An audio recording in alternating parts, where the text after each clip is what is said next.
আজ বানাবো মালাই কুলফি। তো তার জন্য প্রথমে একটা কড়াই বসিয়ে দিয়েছি, আর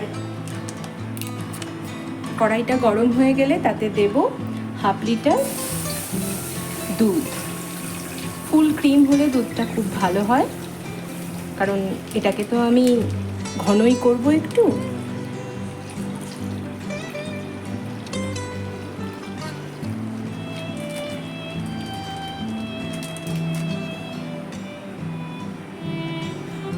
নিয়ে নিয়েছি দুধ।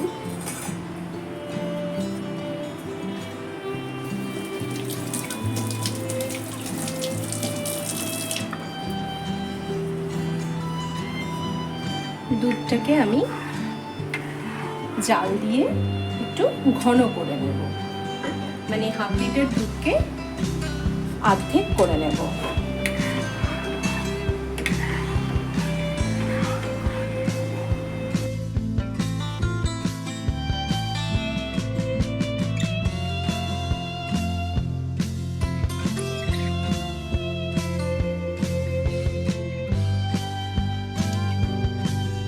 দুধটা আমার অর্ধেক গরম হয়ে গেছে। একদম ফুটন্ত না করে এই অল্প একটু দুধ আমি এই কাপের মধ্যে নিয়ে নিয়েছি। কিছুটা জাফরান বা কেশর সেখানে দিয়ে দেব। কেশরে দুধটা ভিজিয়ে রাখলে একটা সুন্দর গন্ধ এবং কালার আসে, যেটা আমি পরে এই দুধের মধ্যেই অ্যাড করব। তো দুধটাকে আমি ততক্ষণ ঘন করে নিই। দুধটা অর্ধেক হয়ে গেছে। এবার আমি এর মধ্যে দেব, এই যে দুধে আমি জাফরান মিশিয়ে রেখেছিলাম, দেখুন একটা কত সুন্দর কালার এসেছে। এর মধ্যে আমি 2 টেবিল স্পুন কর্নফ্লাওয়ার অ্যাড করে নেব।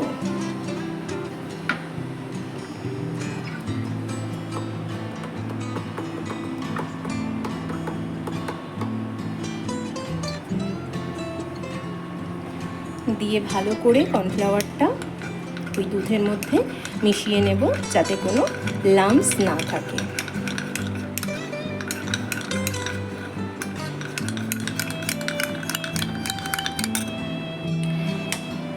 এই কর্নফ্লাওয়ার আর জাফরানের দুধটা আমি এর মধ্যে অ্যাড করে দেব।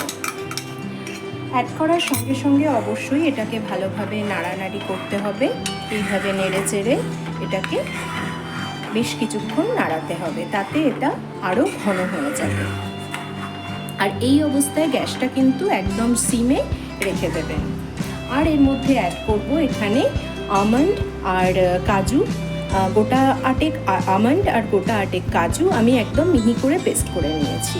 আপনাদের মুখে যদি দানা দানা ভালো লাগে তাহলে আপনারা অর্ধেক করেও করতে পারেন, গুঁড়ো করে নিয়েও দিতে পারেন, কিন্তু আমার হচ্ছে এই পেস্টটাই এর মধ্যে ভালো লাগে। দিয়ে ভালো করে এটা মেশাতে থাকবো।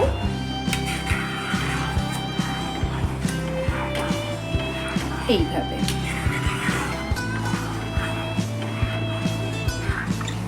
আর দিয়ে দেব 1/2 কাপ চিনি। আপনারা চিনিটাকে ডাস্ট করেও দিতে পারেন, আবার এমনিও দিতে পারেন। চিনি যেহেতু এটা গরম হচ্ছে, তার জন্য চিনি অবশ্যই গলে যাবে। আর কি বলুন তো, চিনি তো একটু দিতেই হবে।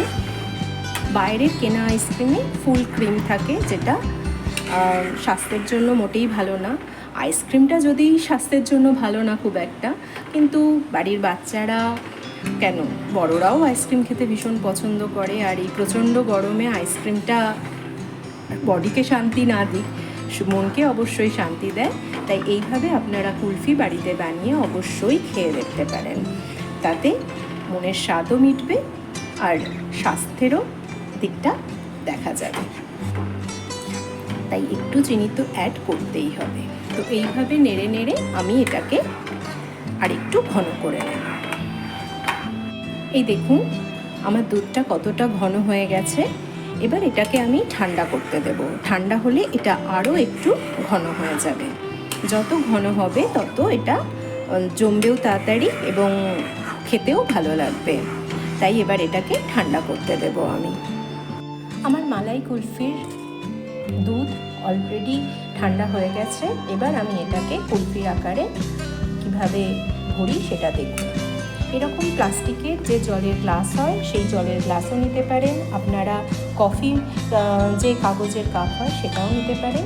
এরকম কাপে ভালো করে ধুয়ে পরিষ্কার করে তার মধ্যে একটু একটু করে আপনারা ভরে দেবেন।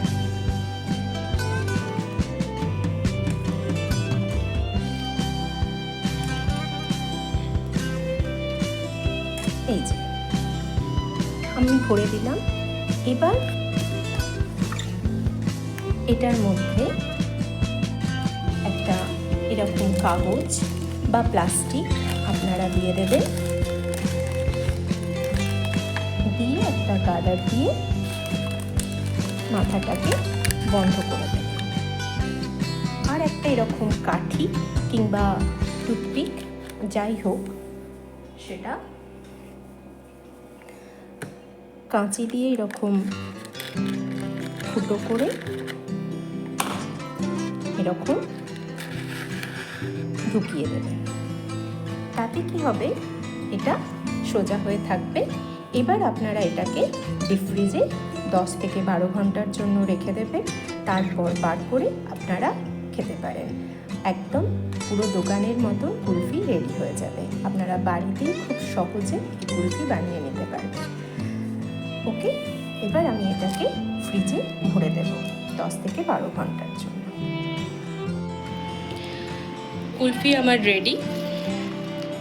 এইভাবে খুলে এই কাঁচি দিয়ে এটাকে কেটে